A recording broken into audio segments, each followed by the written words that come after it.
Welcome to Emerging Trends in Educational Technology. The purpose of this course is really to provide an in-depth look at both current and emerging trends in the field. You're going to be expected to model and demonstrate and discuss on various topics that we come to throughout this semester.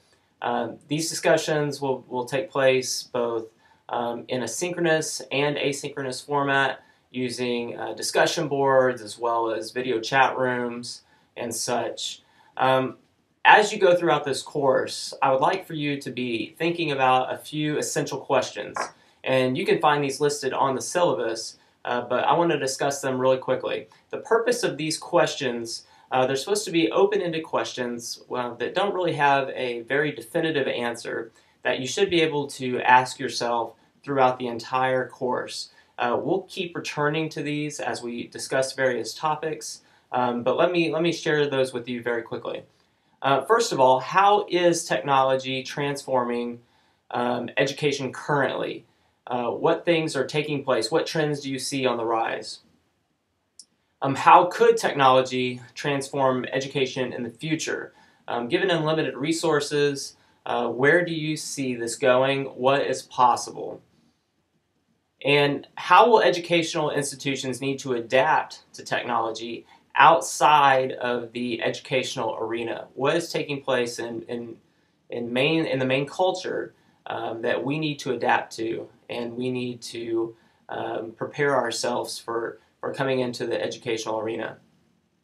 How can teachers leverage current technology for learning that they may not be using already? And what do teachers need to know to put these trends into place for their classrooms? What knowledge do they need? What skills do they need? And finally, what does the future hold for K through 16 education? So we're talking about elementary, secondary, post-secondary institutions. Where do we see that education is going given the current trends and the trends that we see on the horizon? So those questions are ones that we're going to be asking throughout the semester, and ones that I want you to be pondering as we go through the material. Throughout this course, you're going to see a lot of videos from me. I'll try to keep them short, and you're going to be making videos as well. And so we're going to be using all kinds of different technology throughout this course. It is an online course, which makes it somewhat challenging in some ways and beneficial in others, and we'll talk about that as the course goes on throughout the semester. So read below, read more about the course, check out the syllabus, and look at some of the videos that follow that are going to discuss, assignments, keys for success, and so forth. And I look forward to working with you throughout the semester, and as we take this journey through instructional technology, not only what's happening now, but what is to come.